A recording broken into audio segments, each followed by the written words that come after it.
Graça e paz, irmãos, tudo bem com vocês? Essa é a parte número 2 do vídeo. E essa parte vai consistir em leitura e explicação. A parte do mapa mental, ela já acabou. Então, são 4 folhas. 5 folhas aqui de texto para a gente ler. E eu vou tentar explicar aqui de uma maneira não tão resumida, mas não ficar preso em muitos detalhes. Tá bom? Então vamos lá. Eu vou pontuar aqui o texto para vocês. E vou lembrando vocês do mapa, tá? Então é o seguinte. Aqui nós temos 1 Coríntios 3. Quero, entretanto, que saibais ser Cristo o cabeça de todo homem e o homem o cabeça da mulher. Até aqui ninguém tem problema nenhum em aceitar, mas aqui a maioria das pessoas tem problema em aceitar. Deus, o cabeça de Cristo. O Pai, ele é cabeça do Filho, e não só cabeça, como também Deus. Agora, para confirmar isso daqui, a gente pega o Apocalipse 3, verso 2. E também esse daqui. Ser vigilante e consolida o restante que estava para morrer, porque não tem achado íntegras as tuas obras na presença do meu Deus. Aqui a gente já tem uma vez. Apocalipse 3, verso 11 e 12. Diz assim: Venho sem demora, conserva o que tens, para que ninguém tome a tua coroa. Ao vencedor falou-ei coluna no santuário do meu Deus. Aqui a gente tem 2. Daí jamais sairá. Gravarei também sobre ele o nome do meu Deus. 3. E o nome da cidade o nome da cidade do meu Deus. 4. A nova Jerusalém que desce do céu, vinda da parte do meu Deus, e o meu novo nome. Ao todo, se você conta aqui, 1, 2, 3, 4 e mais um aqui, dá 5 vezes, irmãos. Por que você acha que o Senhor Jesus repetiu meu Deus 5 vezes, se não houvesse um objetivo?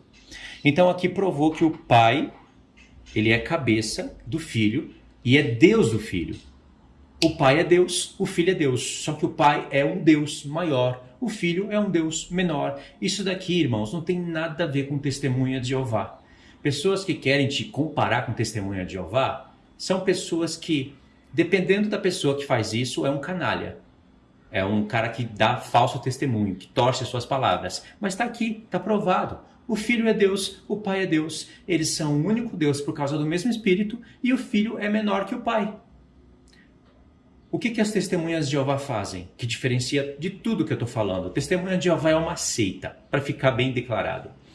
As testemunhas de Jeová diminuem a Deus, diminui o Filho. E ainda nas traduções deles, eles colocam Deus menor, com letra minúscula, forçando uma explicação através das letras, de maneira tendenciosa.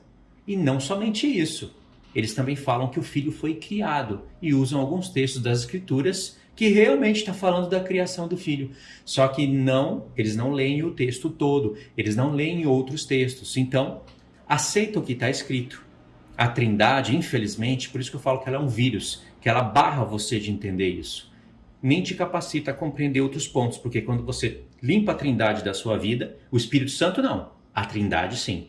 Quando você limpa a Trindade da sua vida, outros leques de profecia são abertos para você, como eu já tenho falado na playlist quando eu falo da Trindade. E por que eu li esse texto? Por que eu achei importante ler esse texto?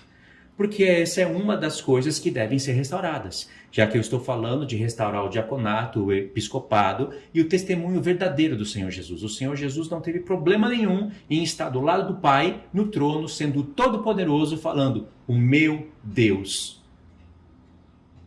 Aí tem pessoas que falam que o Pai está no trono, o Filho está à destra e o Espírito Santo está à destra do Filho.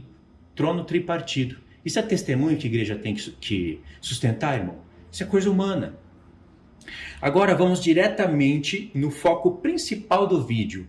Se você não entendeu essa questão de trindade agora, de divindade, não tem problema. Eu acredito que isso seria muito bom que você entendesse. Eu entendo assim.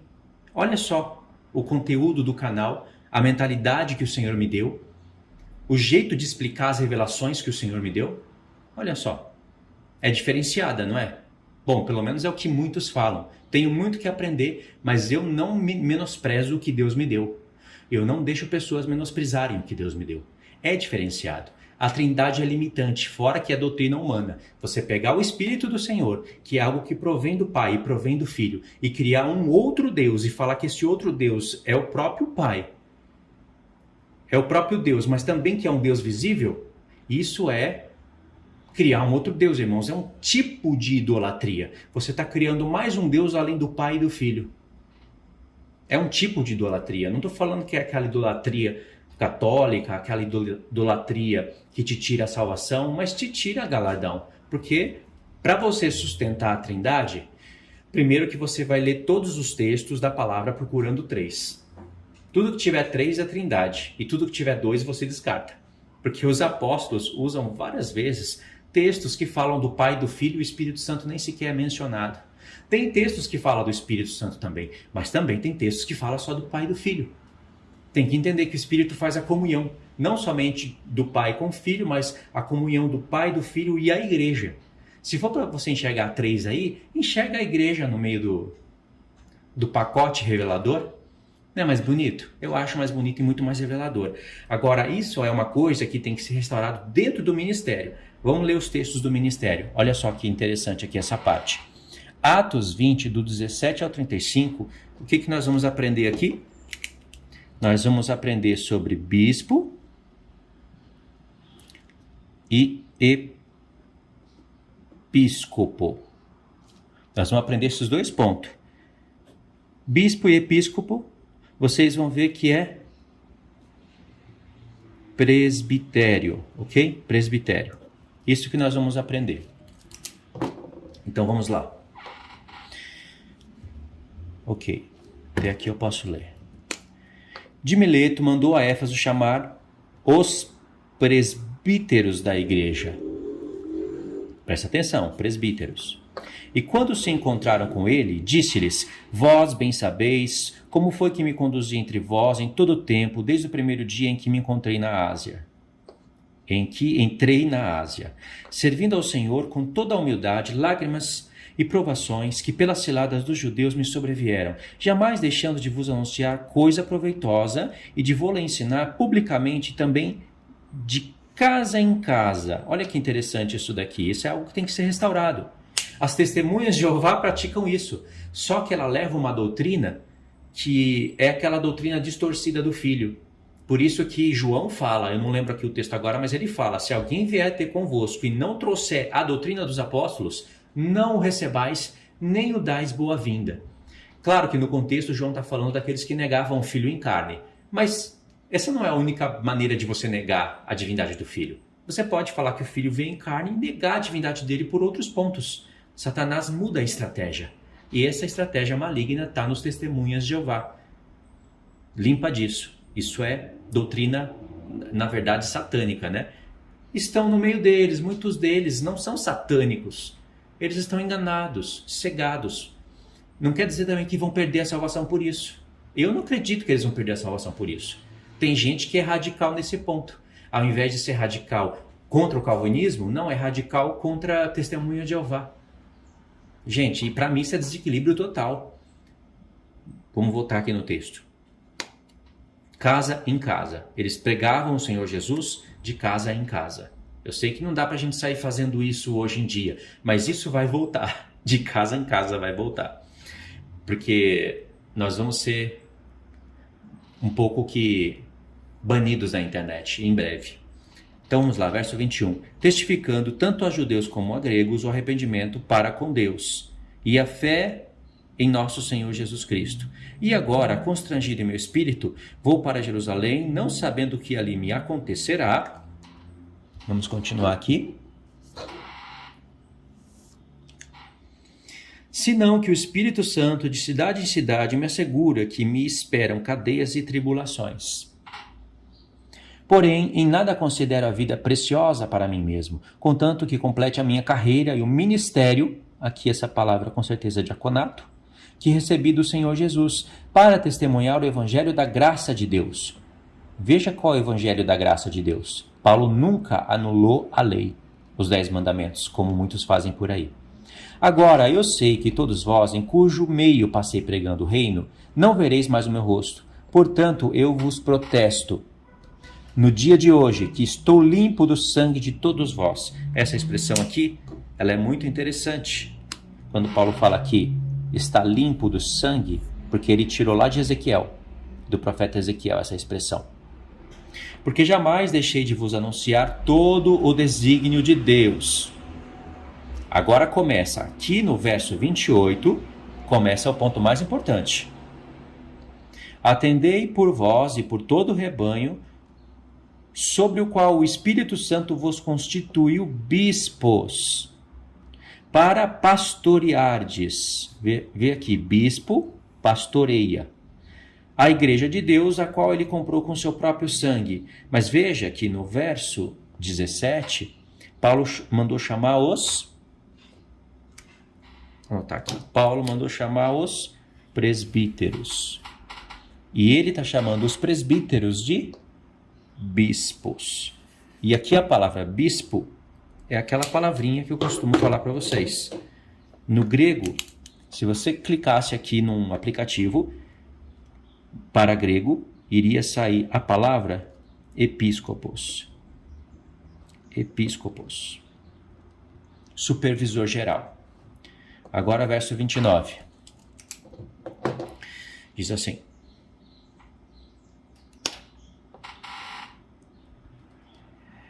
eu sei que, depois da minha partida, entre vós penetrarão lobos vorazes. Veja que essa expressão aqui é bíblica. Lobos existe na palavra de Deus, lobos vorazes, que não pouparão o rebanho. Aí diz, verso 30, e que dentre vós mesmos se levantarão homens falando coisas pervertidas para arrastar os discípulos atrás deles. Portanto, vigiai, lembrando-vos de que por 3 anos, noite e dia, não cessei de admoestar com lágrimas a cada um de vós. Agora, pois, encomendo-vos ao Senhor e à palavra da sua graça. Olha aqui a palavra da graça que Paulo pregava. O que ela faz? Que tem poder para vos edificar e dar herança entre todos os que são santificados. Esse é o poder da palavra. Bom, aqui os textos não precisa ler. Então, nesse contexto aqui, vocês compreenderam que Paulo chamou os presbíteros, todos, para fazer uma reunião, e chamou eles de bispos, de episcopos, para pastoreardes a igreja. Paulo fez uma reunião com os líderes. Já que não dá para chamar todos os diaconatos, iria ser muita gente, Paulo chamou os cabeças. Compreendeu isso? É muito importante entender isso daqui. Agora nós vamos ler esses textos aqui para ajudar a fundamentar um pouco melhor a ideia. Vamos começar com Filipenses 1. Paulo e Timóteo, servos de Jesus Cristo, a todos os santos em Cristo Jesus, inclusive bispos e diáconos que vivem em Filipos. Aqui nessa palavra bispo estão todos os líderes, os cabeças. E aqui nos diáconos estão aqueles lá de Efésios 4. Efésios 4, dos 7 ao, acho que 32. Aqueles 5 ministérios. Lembra? Pastores, não. Primeiramente, apóstolos, profetas, evangelistas, pastores e mestres. Se encontra dentro desse diaconato aqui, que é ministro. Diaconato, ministros. Ok, só dessa vez foi só para relembrar. Eu sei que muitos já sabem, já entenderam, mas eu estou frisando aqui para os que não estão familiarizados ainda com os negócios, né? Com as expressões. Então vamos continuar. 1 Timóteo 3, do 1 ao 2. Filipenses já foi, certo? Agora, 1 Timóteo 3, do 1 ao 2. Fiel é a palavra. Olha só, quando Paulo usa essa expressão, fiel é a palavra, é muito importante. Ele usa essa expressão Se você somar aqui Tito e Timóteo, ele usa 6 vezes a expressão fiel é a palavra. 6 vezes. Então essa palavra que ele está falando é fiel. Que se alguém aspira ao episcopado, olha só, aqui poderia estar traduzido bispo, mas a tradução quis transliterar a palavra grega para episcopado, mas aqui é bispo. E se tivesse presbitério, seria a mesma coisa. Excelente obra almeja. Paulo chama isso de excelente obra. Ele não chama qualquer obra de excelente obra, mas o episcopado é uma obra excelente, que é a obra que chega mais perto do Senhor Jesus. Mas aí ele vai falar do que é necessário. É necessário, portanto, que o bispo, tá vendo? Episcopado, bispo, seja irrepreensível, esposo de uma só mulher, temperante, sóbrio, modesto, hospitaleiro, apto para ensinar. Muitas pessoas entendem que quando Paulo fala aqui que seja esposo de uma só mulher, está falando que não precisa ser casado. Isso é uma grande mentira. Porque se o bispo, o episcopo, não precisa ser casado, então os padres católicos estão certos. Como que um homem, sem ter mulher, sem ter filhos, vai poder liderar a casa de Deus? Agora, se ele é igual Paulo, que ele aspira ao episcopado, mas ele aceitou o celibato, aí tudo bem. É a lei da exceção. Por via de regra, o episcopo tem que ser casado, ter filhos crentes ainda, e ainda ter todas essas credenciais e se manter irrepreensível. É importante compreender isso, irmãos. Tem pessoas que já põem a mão em cima de outra, separa solteiro, está dizendo que não é necessário ser casado, mas se for que seja marido de uma só mulher, o texto não está. Paulo não está preocupado somente com a poligamia, com o segundo casamento. Não é só isso, não. Ele está preocupado mesmo com a pessoa ser solteira e separada para o episcopado. Se ela aceita em ser solteira, tudo bem.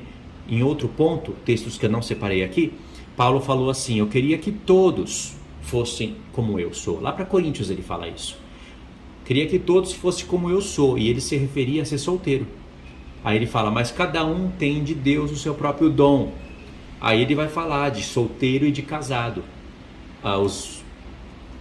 Os benefícios que tem em ser solteiro, mas também tem dificuldades, né, em ser solteiro. Você tem que ter poder sobre isso daí, dominar muito bem. Aí ele fala que se você está casado, não procura se separar. Se está solteiro, não procura se casar. Até os casados, que Paulo falou que está dividido quase que no meio, né? Vamos pôr no meio, porque ele fala que o homem casado está dividido no meio. Porque ele já não pode, ele já não tem tempo para agradar somente o seu Senhor. Ele vai ter também que pensar nas coisas do mundo, em como agradar a sua mulher. A mulher também, ele fala da virgem. Ele fala que a virgem, quando ela está virgem, ela tem mais tempo para servir o Senhor, completamente separada para o Senhor. Mas, se os pais dessa mulher julgam, não está tratando ela bem e ela já está passando a flor da idade, aí Paulo fala, pode casar a sua filha, contudo que seja no Senhor, mas saiba que Paulo fala que terá aflições na carne também. E também não vai poder ter o tempo completo para servir o Senhor. No entanto, Paulo dá um conselho muito interessante. Ele fala assim que até as pessoas... Deixa eu fechar a janela aqui, irmãos, para diminuir o ruído. Tá calor hoje e começou a chover. Até as pessoas que são solteiras e que se casam, Paulo falou uma realidade e equilibrou ela. A realidade é que você não vai ter tanto tempo assim para servir o Senhor. Mas mesmo casado, você pode chegar até o episcopado. Mesmo casado, você pode chegar ao cargo máximo de supervisionar uma igreja. E aceitando que você não vai ter o mesmo tempo que uma pessoa solteira, como no caso de Paulo. Compreendeu isso? E aí ele fala que, todavia, os casados sejam como se não fosse. Como assim? Os casados sejam como se não fosse. Em que sentido? É claro que é no sentido de servir o Senhor. Para você não ficar pensando, interpretando o texto, eu vejo isso. para você não ficar pensando, poxa, eu sou casado, realmente Paulo falou aqui, vamos supor que Paulo escreveu a parte que quem casa está dividido, porque tem que se preocupar com as coisas do mundo e como agradar o marido e a mulher, e não falou mais nada. Aí a pessoa iria interpretar, realmente eu sou casado, não tenho muito tempo, e iria fazer as coisas do Senhor quando sobrasse tempo, para não acontecer esse desequilíbrio na mente de muitos que iriam usar isso como desculpa. Paulo equilibra e fala, todavia os casados sejam como se não fosse, no sentido de que você tem que servir o Senhor, mesmo assim, aceitando a realidade de que vai ter menos tempo, mas vai poder servir o Senhor. E o homem ainda casado pode chegar ao episcopado, e para chegar ao episcopado, por via de regra, tem que ser casado, e a mulher auxilia o seu marido para manter o episcopado, porque se a mulher dá um falso testemunho, o marido ele já é repreensível pela igreja e por outros, e já não pode se manter no episcopado. É claro, vai ter que ter um concílio, uma observação. Deus deixou algumas coisas para a igreja também. Agora, se ele não coloca a sua casa em ordem, ele tem que sair do episcopado. Essa questão de que Deus colocou e ninguém tira, isso é mentira. Isso é engano. Deus tira também do episcopado. Ele levanta testemunhas e tira a pessoa do episcopado. Se for comprovado que o homem não dá um bom testemunho, não cuida da sua mulher, não tem a mulher sob submissão. Submissão, não é escravidão. Não tem a mulher sob submissão, não tem os filhos sob submissão, não governa a sua casa, então não governa a casa de Deus. Então o homem ele tem que pôr as coisas em ordem, e a mulher ela vai liderar tudo isso, vai ajudar em tudo isso, mas não pregando a palavra dentro da igreja. Porque em Timóteo capítulo 2, Paulo já deixou isso muito bem claro para a gente. Não é verdade? Paulo já falou em Timóteo 2 qual é a função da mulher na vida, na família e na igreja. Não ensina e pronto, acabou. Aceita. Está escrito. Paulo usou um fundamento da lei. Lá em 1 Coríntios 14, ele falou que a mulher tem que ficar submissa, porque é vergonhoso a mulher falar na igreja. Se ela quiser aprender, ela interroga o seu marido em casa. E se você ler o contexto lá, você vai ver que Paulo fala, é assim que eu ensino em todas as igrejas.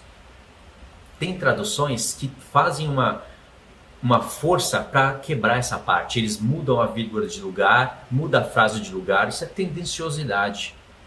Eu já vi pastores usando esse tipo de tradução comigo. Aí você fala, então vamos ver no grego. Ele não quer saber do grego, não. Ele, não, eu quero essa tradução aqui. Essa tradução aqui que eu escolho. Tá vendo? A pessoa escolhe ser ignorante. Ela escolhe ser desobediente e cega. Não tem ninguém forçando ela nada. Ela escolhe isso. Porque tem outras traduções mostrando que Paulo falou, é assim que eu ensino em todas as igrejas dos santos. Não é só em Coríntios, como alguns falam. Não é só para aquela época, como alguns ainda tentam falar. Não só homens como mulheres também falam isso. E aí, lá em 1 Coríntios 14, ele fala que a mulher tem que ser submissa como ordena a lei. E a lei, na mente de Paulo, é a Torá, é uma instrução. Na mente de Paulo tinha Adão e Eva, aquelas questões que Deus estabeleceu ali, mas ele não explicou. Quando chega em 1 Timóteo 2, ele explicou o porquê. Já está resolvido. Já que está resolvido no capítulo 2, então ele tem que falar no capítulo 3 quem é que pode ensinar e quais são os requisitos para isso ser possível. Entendeu? Por isso que nós lemos esse texto aqui. Agora vamos continuar por 1 Timóteo 3, do 11 ao 13. Agora aqui, eu já expliquei isso para vocês nos vídeos, lembram? Aqui as pessoas vão arrumar um lugar de torcer o capítulo 2. Veja por quê. Da mesma sorte, ele acabou de falar, como vocês viram aqui nos versos 1 e 2, do episcopado, do homem ensinar. Eu pulei aqui alguns textos para resumir. Quando chega no verso 11, ele fala do diaconato também. Eu pulei aqui a parte do diaconato. Porque ele fala, usa a palavra da mesma sorte o diaconato, porque aqui ele está falando o que é necessário para o episcopo, para o bispo, para o presbítero. Logo depois que passa o verso 2, ele fala assim, da mesma sorte, ou semelhantemente o diácono, etc, etc, etc. E aqui no verso 11 ele usa a mesma expressão, da mesma sorte quanto a mulheres. Aí as pessoas falam, Aí Paulo está falando da mesma sorte às mulheres. Está falando que ela pode ensinar. Você não vai ler isso aqui, que as mulheres podem ensinar. De maneira nenhuma. Você vai ler o que você vai ler aqui, entendeu? Ele já falou no capítulo 2 que a mulher não pode ensinar, então não pode se contradizer. Porque se ele fala da mesma sorte que é para um episcopo, da mesma sorte é para a mulher, então a mulher pode ser pastora, pode ser diácona, pode ser mestra, evangelista, pode ser tudo, porque é da mesma sorte, até episcopa ela pode ser. Irmãos, isso daí, sem brincadeira. Quando a pessoa chega a falar isso, você já toma cuidado para ver se essa pessoa é realmente trigo, porque ela pode ser joio no meio do povo. Toma cuidado, porque é óbvio, né? Então se a pessoa torce o capítulo 2 com o capítulo 3, assim na cara dura, e usa essa expressão aqui, da mesma sorte. Não, da mesma sorte o quê? Quanto às mulheres de quem? As mulheres do episcopo, do episcopado. Essas mulheres aqui, ó, deles, que devem auxiliar eles no ministério. É necessário que sejam elas, não tem nada a ver com ensino aqui, ó. Deixa eu frisar as palavras para vocês. É necessário que elas sejam respeitáveis, não maldizentes, temperantes e fiéis em tudo. Cadê o ensino aqui? Não tem nada de ensino. O diácono seja marido de uma só mulher e governe bem os seus filhos. Veja que aqui agora ele está falando para o diácono. Pois os que desempenham bem o diaconato alcançam para si mesmos justa preeminência e muita intrepidez na fé, muita intrepidez na fé em Cristo Jesus. Veja, irmãos, que o que o apóstolo Paulo recomendou para o episcopado, para que um homem seja episcopo, ele fez semelhantemente para o diaconato. Por quê? Sendo que o diácono, ele exerce um diaconato que pode ser alguns daqueles 5 ministérios e que está abaixo do episcopo. Lembrando que um episcopo também é um diácono, porque ele faz parte do ministério. Mas o que ele recomendou para quem está abaixo, o que ele recomendou para quem está acima, no cargo geral, ele também recomenda para quem está abaixo. Porque se você quiser subir para o episcopado, você tem que ser irrepreensível. Veja que as coisas que o apóstolo Paulo recomendou para o bispo, para o episcopado, ele também semelhantemente recomendou para o diaconato. Por quê? Sendo que o diácono ele está a cargo abaixo. Diácono, ele é um ministério. O próprio episcopo, que é bispo, ele também é um diácono, porque ele exerce o ministério. Só que é o diaconato, o ministério de bispo. Mas Paulo, quando vai fazer as recomendações para separar as pessoas para a obra, ele recomenda também que o diaconato, aquele que exerce o dom de pastor ou o dom de mestre, ou porque a pessoa pode ser mestre, mas não quer dizer que ela é bispo. Aquele que exerce tal dom, ele tem que ser também irrepreensível. A diferença é que um é o episcopo, é o líder geral, e o outro não. Mas esse que não é, ele tem a chance de subir para o episcopado, só que ele tem que se manter irrepreensível para subir. A diferença entre um e outro é que o episcopo não pode ser repreensível. Ele tem que ser irrepreensível. O diaconato, se ele for repreensível, é menos grave. Ele já não é o líder geral. Então, ele é repreendido, ele se ajeita, se organiza, e a igreja vai observando, o Espírito Santo vai falando, vai testemunhando, e quando chegar o tempo determinado, ele pode subir para o episcopo. Entendeu? Por isso. Aí, vocês entenderam, né? É importante entender isso também. Sabendo que para você chegar ao episcopo, você tem que ser o que a própria palavra diz, presbítero, um ancião. Ancião mesmo, um senhor respeitoso. Ninguém chega no episcopo novo, jovem. Isso não existe. E é claro que existe ancião que não quer dizer que vai servir no episcopado, só porque é ancião. Porque ele é ancião, mas às vezes ele pode ser um diácono, um dom de pastor, mas se ele se manter irrepreensível, ele pode ser separado para a obra. já que ele tem todas as características para se tornar um presbítero. Um dia eu vou falar isso com mais clareza e mais revelação, levando em consideração as coisas do Apocalipse. Mas é basicamente isso que eu leio, que eu entendo. Se eu fosse separar hoje episcopos, bispos, se eu tivesse essa autoridade, como Tito ou Timóteo tinha da parte de Paulo, eu iria respeitar o que está escrito.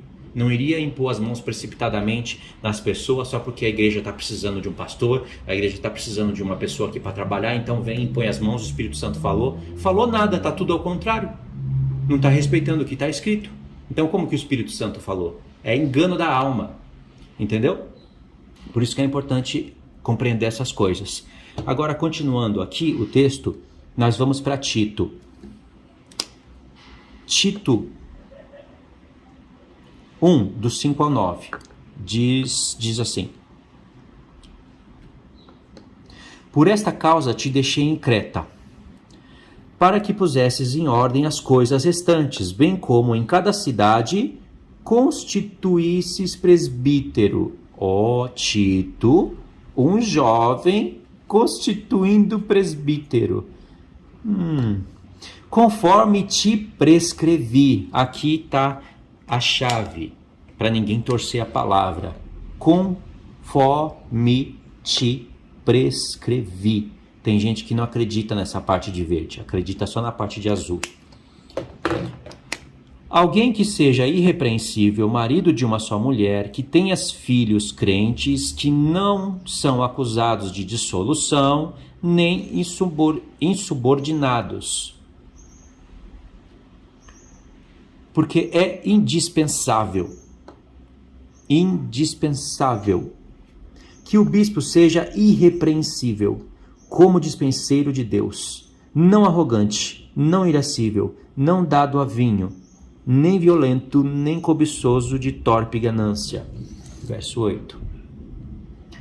Antes, hospitaleiro, amigo do bem, justo, piedoso, que tenha domínio sobre si, apegado à palavra fiel. Porque tem gente que não é apegada à palavra fiel, de maneira alguma. Que é segundo a doutrina. Que doutrina? É segundo a doutrina, irmãos, que o apóstolo Paulo está falando. A palavra fiel é segundo a doutrina que Paulo está escrevendo. De modo que tenha poder tanto para exortar pelo reto ensino, como para convencer os contradizentes. Ok, vocês entenderam, né? Tito só podia exercer essa obra, Timóteo também, porque eles estavam sob o mandato de Paulo, com as cartas de Paulo, ensinando como se separa um bispo, como se separa um presbítero. Tipo assim, Timóteo, você não pode fazer isso, mas sob o meu mandato, você vai fazer, porque eu não posso estar para fazer. Então você fica atento. Por isso que Paulo fala para Timóteo, olha, Timóteo, medita nessas coisas. Acho que 1 Timóteo 4, após ele ter falado as coisas em relação à igreja, a homem, a mulheres, a bispo, a episcopos, a diáconos, falando assim, olha, medita, em 1 Timóteo 4, medita nessas coisas e nela ser diligente. Porque fazendo isso, salvarás tanto a ti, como aqueles que te ouvem. Porque se esses ministérios não estão todos ligados como juntas e medulas, como Paulo falou em Efésios 4, não há pessoas saindo das trevas e indo para a luz. Só há pessoas indo de um vento para o outro. Não está em Efésios 4 isso? Pessoas indo de um vento para o outro? Por toda sorte de doutrina? Agora, olha só, 1 Pedro 2, do 24 ao 25. Aqui não é muito interessante não, é só para mostrar um ponto para vocês. Diz assim: carregando ele mesmo sobre o seu corpo, sobre o madeiro, os nossos pecados, para que nós, mortos para os pecados, vivamos para a justiça, por suas chagas fostes sarados. Porque estáveis desgarrados como ovelhas, agora porém vos convertestes ao pastor e bispo da vossa alma. Pedro está falando que Cristo é o pastor dos pastores e ele é o bispo dos bispos. Episcopos. 1 Pedro 3, do 1 ao 7, aqui é interessante porque vai ter uma palavra para as mulheres, que vai, e para os homens também, que vai nos ajudar a entender algumas coisas que acontecem no nosso meio. Mulheres, sede vós igualmente submissas a vosso próprio marido, para que se ele ainda não obedece à palavra, seja ganho, sem palavra alguma. Olha só, por que Pedro não mandou a mulher abrir a Bíblia e pregar para o marido? Para não contrariar Paulo, a doutrina dos apóstolos. Por meio do procedimento da sua esposa. Tá vendo? A esposa, às vezes, ela não tem procedimento para ganhar o marido com o seu proceder. Fala palavrão, é iracunda, sei lá, dá um péssimo testemunho. Ainda que ela abra a Bíblia para ensinar o que já está errado, nunca ganha o seu marido para o Senhor. As mulheres desprezam isso que está escrito. Os homens também desprezam. Irmão, se eu fosse Pedro e acreditasse que a mulher pode ser pastora, se o marido está desobediente, abre a Bíblia e mete a Bíblia na cara dele, chama ele para ensino. Não é? E por que o marido não está obediente à palavra? Aqui tem vários casos. Pedro não citou quais casos são, porque isso se encaixa com todos. O marido pode ser um diácono desobediente à palavra. A mulher tem que ganhar ele sem palavra alguma. Pelo seu bom procedimento. Ela deve ganhar o seu marido sem palavra alguma, sendo uma mulher cristã. Porque se o seu marido estuda a palavra, irmãos, a primeira coisa que Deus vai fazer é falar com o marido, de alguma maneira. A mulher também, ela pode falar para o episcopo da igreja, falar com seu marido. Tem vários caminhos, menos ela ensinar. E também pode acontecer o caso do jugo desigual. A mulher virou cristã, acredita no Senhor, e eu acho que isso se encaixa muito mais com o que está escrito. Não que o que eu falei antes não dê para resolver o caso com o que eu expliquei, baseado no que está escrito, mas se encaixa mais isso que eu vou falar. A mulher aceitou o Senhor, os dois já eram casados antes, mas a mulher aceitou o Senhor, o marido ainda não, ele não é obediente à palavra. Então, por meio do procedimento correto que ela tem, do bom testemunho, ela ganha o seu marido para Cristo. E aí ele vai entender qual é a missão dele. Por isso que precisa, irmãos, de episcopos para ensinar isso na igreja, para ensinar isso para casais, para eles procederem corretamente. Porque se não procederem corretamente, vocês sabem o que acontece? Eu vou mostrar aqui para vocês no contexto o que acontece. E de fato, você pode até ver isso acontecendo na vida de vocês. Aí continuando direto do verso 2... Ao observar o vosso honesto comportamento cheio de temor, não seja o adorno da esposa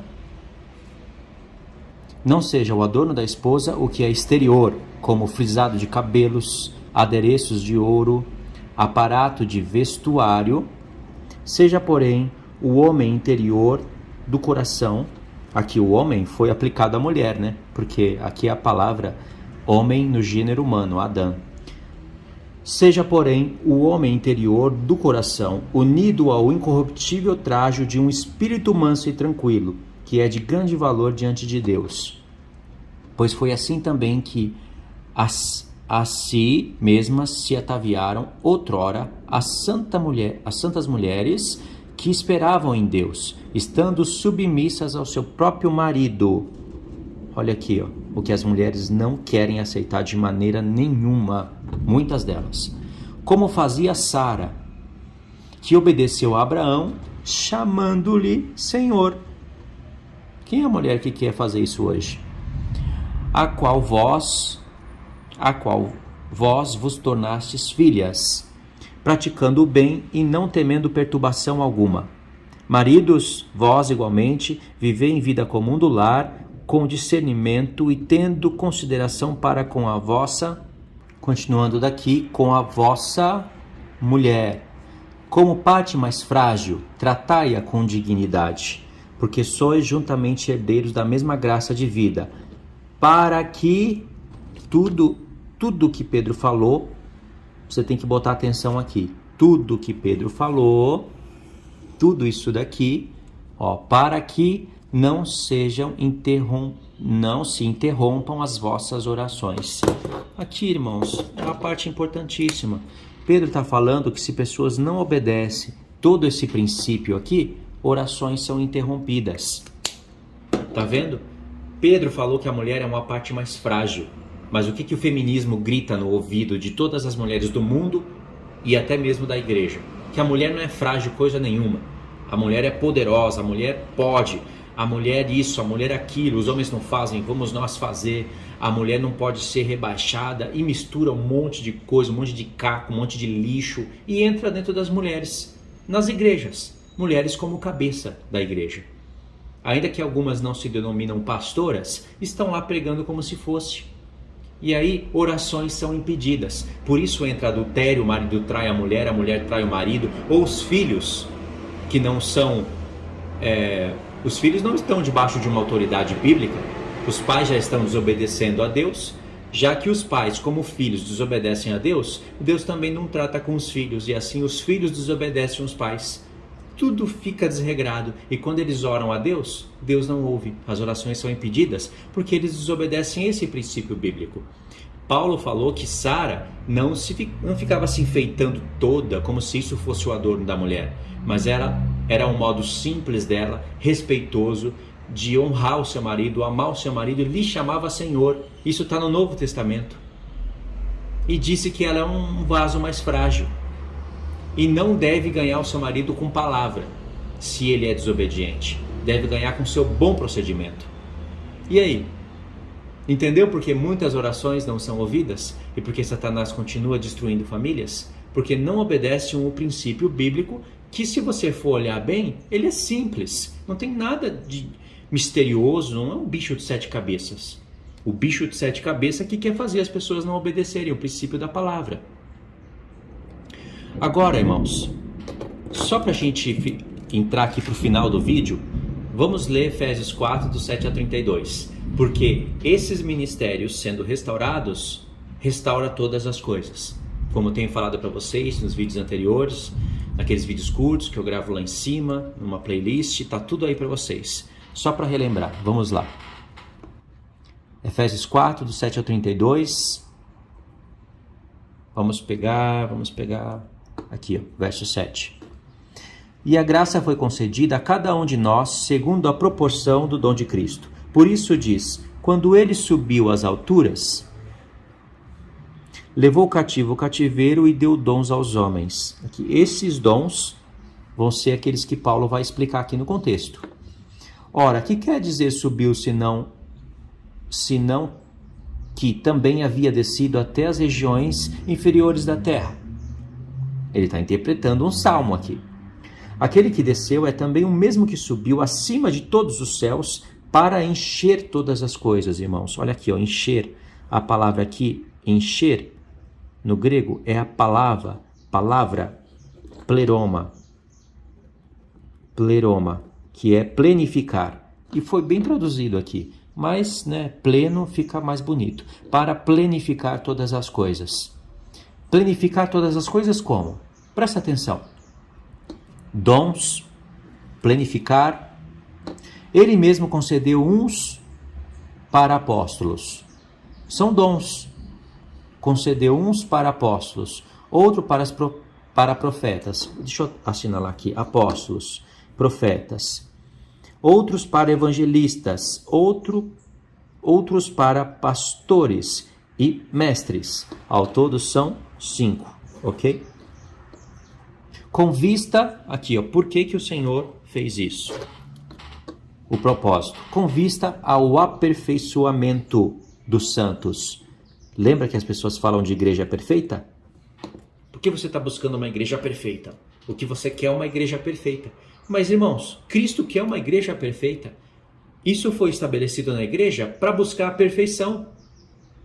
Por que você não pode querer que essas coisas sejam praticadas no corpo de Cristo? Na verdade, cada um quer que as coisas continuem como estão, porque para muitos, quando você começa a expor esses fatos bíblicos, eles começam a dar desculpa, falando, você está querendo igreja perfeita. Não existe igreja perfeita. Igreja perfeita é só no céu. Igreja perfeita é só quando a gente for glorificado. Irmãos, essas coisas aqui é para planificar todas as coisas. Porque esses 5 dons, ministérios que Deus deu aos homens, esses homens pertenciam às trevas. Deus tirou esses homens das trevas para eles replicarem a obra de Cristo, para chegar à perfeição. Porque o propósito do Senhor é planificar tudo. Vamos continuar lendo. Para o desempenho do seu serviço, para a edificação do corpo de Cristo, até que todos cheguemos à unidade da fé, do pleno conhecimento do Filho de Deus. Essa expressão aparece muitas vezes onde Paulo está falando das 2 casas de Israel. A perfeita varonilidade, à medida da estatura da plenitude de Cristo. Vocês entenderam aqui esse mistério? Veja bem, Deus deu dons aos homens para encher, planificar todas as coisas, para aperfeiçoar os santos, para a edificação do corpo de Cristo, para as pessoas terem pleno conhecimento do Filho de Deus, e para isso é preciso conhecer, sim, as 2 casas, as 7 festas, é preciso conhecer. Porque é através desse conhecimento que está no contexto dessa carta que as pessoas têm o pleno conhecimento do Filho de Deus. Quem é que vai ter o pleno conhecimento do Filho de Deus se não conhece as 2 casas de Israel? Coisas que Paulo está falando nas cartas, que Pedro falou, que estão nos profetas. Um plano que se iniciou no livro da lei. E as 7 festas, que falam dos tempos determinados? Aliás, 4 festas se cumpriram, 3 ainda não. As 3 precisam se cumprir ainda, que elas estarão dentro de uma última semana. As 3 não, porque os tabernáculos se identificam com o milênio. A festa dos tabernáculos, segundo o profeta Zacarias, capítulo 14, fala do milênio, um sábado na terra. Então 2 festas estão ali dentro da última semana. O Senhor tem que completar. Ele subiu até os céus para completar todas as coisas, completar a obra de Cristo. Isso daqui que eu estou falando, quem trouxe esse assunto, essa parte das festas com clareza, foi o irmão Alex. Ele foi bem didático nessa parte. Então Jesus vem para completar tudo. Ele tem que completar as festas. Trombetas têm que ser tocadas. O dia da expiação tem que ser anunciado pelo toque das trombetas. Por que vocês acham que tem 7 trombetas no livro do Apocalipse? E na última tem a vinda do Senhor e o arrebatamento da igreja. Porque ele subiu para planificar. 3 festas ainda faltam acontecer. Pode ver que profetas como Zacarias, Isaías, Joel, tem outros profetas que eles frisam trombetas, expiação e tabernáculos. Quando nós entrarmos nos tabernáculos, nosso corpo estará glorificado. Nós estaremos a estatura completa do Senhor, e aí todas as coisas serão planificadas, porque aí agora as nações, as que restarem, vão ser regidas pelos santos que foram tirados das nações. Isso é lindo demais conhecer, mas você precisa conhecer o contexto da carta, as 2 casas de Israel, as 7 festas, e para isso, para te dar o pleno conhecimento dessas coisas, porque isso é ter o pleno conhecimento do Filho de Deus, precisa dos ministérios restaurados. Por isso que eu falo que quando a gente lê os textos, uma coisa é eu falar lá em cima de memória, outra coisa é a gente ler os textos, porque a gente tem mais detalhes aqui, pronto para ser anunciado, né? Aí, a partir do verso 14, nós vamos encontrar mais detalhes que o Senhor quer planificar no seu corpo. Então vamos lá. Para que, tendo tudo isso em vista, sendo praticado, para que não mais sejamos como meninos agitados de um lado para o outro e levados ao redor por todo vento de doutrina. Por isso que pessoas são levadas para o adventismo, calvinismo, mas o quê? Pré-tribulacionismo, igreja presbiteriana, Congregação Cristã do Brasil, e entre outras, que não vai caber aqui na lista. Nenhuma dessas conhece esses testemunhos do Senhor. Algumas acertam num ponto, outras acertam em outros. Mas quando você começa a expor coisas que restauram todas as coisas, que restauram o diaconato, o episcopado, o presbitério, para ensinarem as obras do testemunho do Senhor, eles não querem ouvir. Começam a falar que você está procurando a igreja perfeita. Irmãos, isso dói no coração. Pelo menos no meu coração dói. No seu não dói, não? No meu dói. E aí, continuando aqui, você não pode ser levado por todo o vento de doutrina, pela artimanha dos homens que, pela astúcia, com que induzem ao erro. Tá vendo? As pessoas são induzidas ao erro com astúcia. E isso você não pode negar que acontece dentro dessas igrejas. Dentro de muitas. Mas, seguindo a verdade em amor, olha que duas palavras-chave. Seguindo a verdade, mas em amor. Às vezes você vai ver Paulo falando do amor da verdade e às vezes da verdade do amor. A verdade em amor, ou seja, dentro do amor existe verdade. Tem gente que fala, vai pregar o amor de Jesus. Vocês já ouviram falar? Vai pregar o amor de Jesus, deixa essas coisas de lado. O amor sem verdade? Eu nunca vi isso. Mas se você tem a verdade, prega ela em amor. É por amor que se ensina a verdade. As pessoas realmente, elas estão sendo enganadas por homens que com astúcia induzem elas ao erro e impede elas de acreditarem na restauração de judeus e gentios por intermédio da profecia das duas casas, tempos determinados, aí acaba crendo em pré-tribulacionismo, em um monte de coisas que não estão escritas na palavra, porque são enganadas com astúcia. Aí diz, mas seguindo a verdade em amor, cresçamos em tudo naquele que é a cabeça, Cristo, de quem todo o corpo, bem ajustado e consolidado pelo auxílio de toda junta, aqui ó, toda junta, lembra do vídeo que eu fiz anteriormente? Segundo a justa cooperação de cada parte, efetua o seu próprio aumento para a edificação de si mesmo em amor. De novo aparece essa expressão aqui, em amor. Porque isso é amor. Amor. E isso está ligado à verdade. Essa verdade é o que o apóstolo Paulo fala no contexto. Sobre os 5 ministérios, sobre estabelecer e obedecer isso. Aí, tendo esses 5 ministérios, eles vão ensinar o amor, mas com a verdade. A verdade, mas com o amor. Tirando pessoas das trevas, como ele vai falar aqui no contexto. Presta atenção.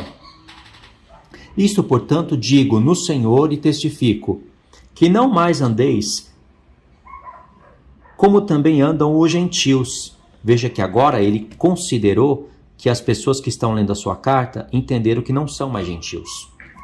Fazem parte do corpo de Cristo.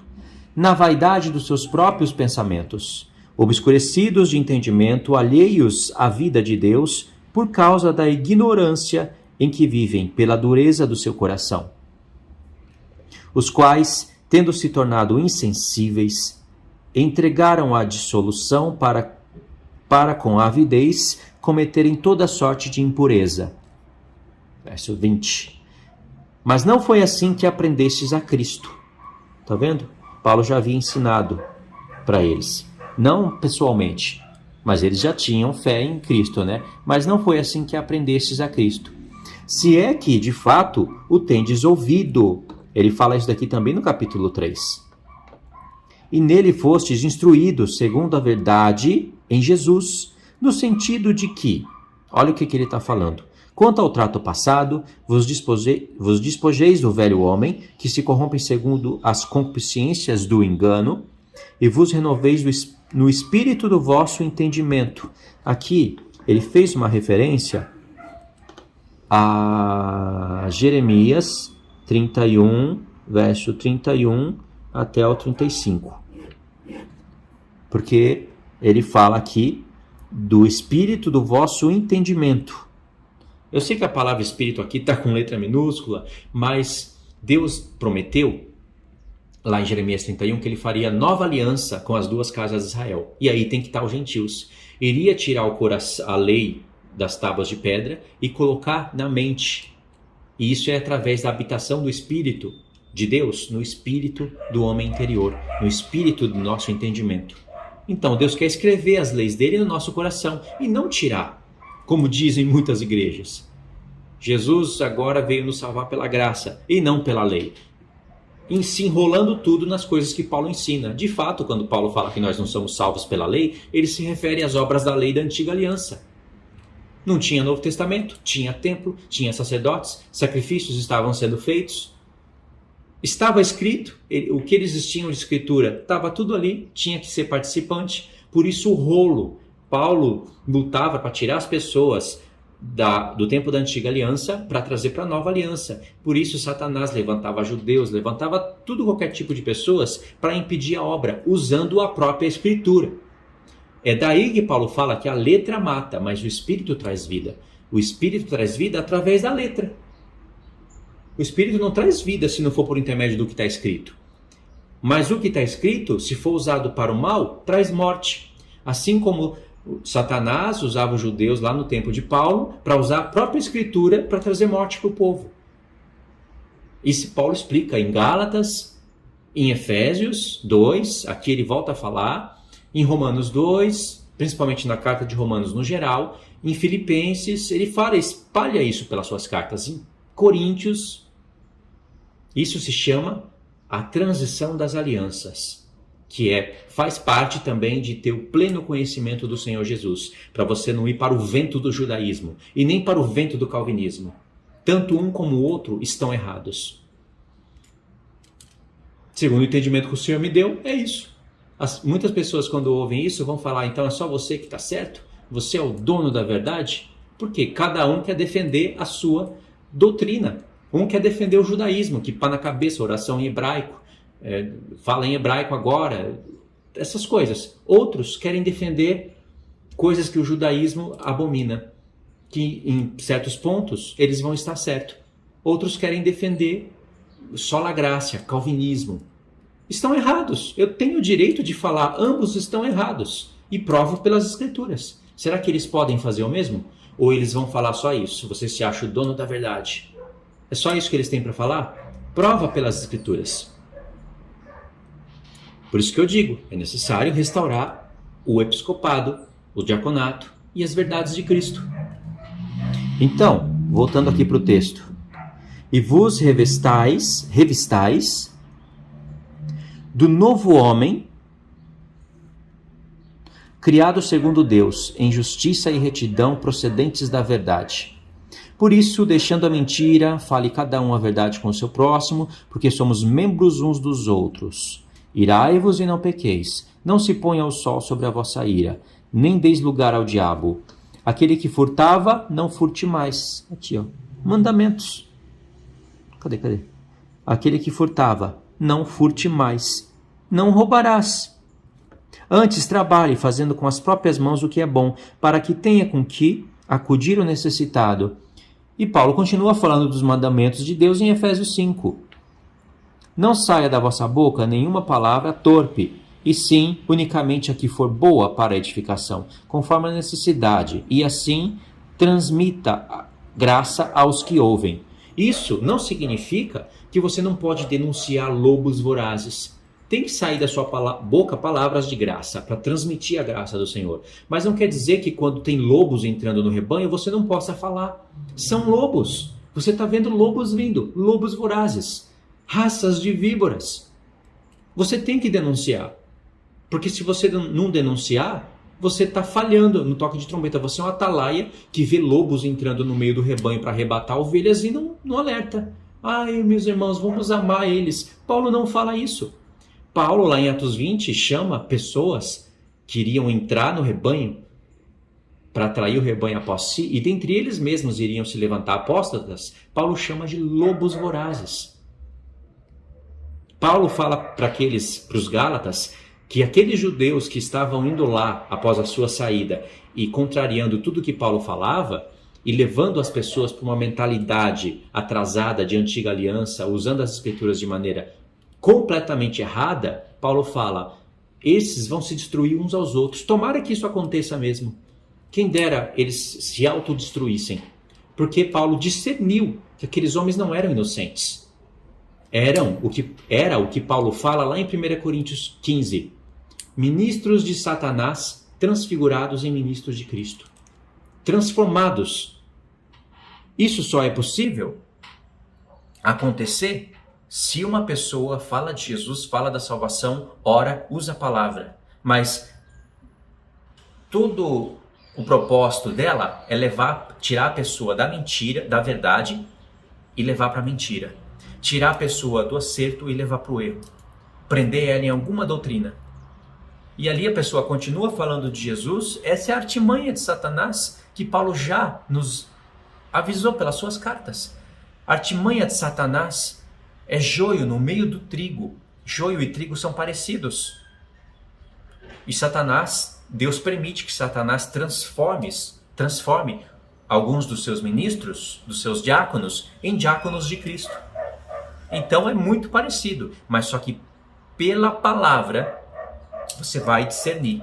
Por isso que tem que ter a espada afiada de 2 gumes, que foi aquele assunto que eu falei dos vídeos anteriores, que muitos irmãos gostaram, e realmente é muito profundo e tem tudo a ver com isso daqui. Tremendo, não é? Então, irmãos, basicamente terminamos aqui as leituras, e você somando isso daqui com tudo que eu falei na playlist, com os vídeos anteriores, é como se fosse um acréscimo. Muitas coisas aqui eu fiz acrescentando mesmo.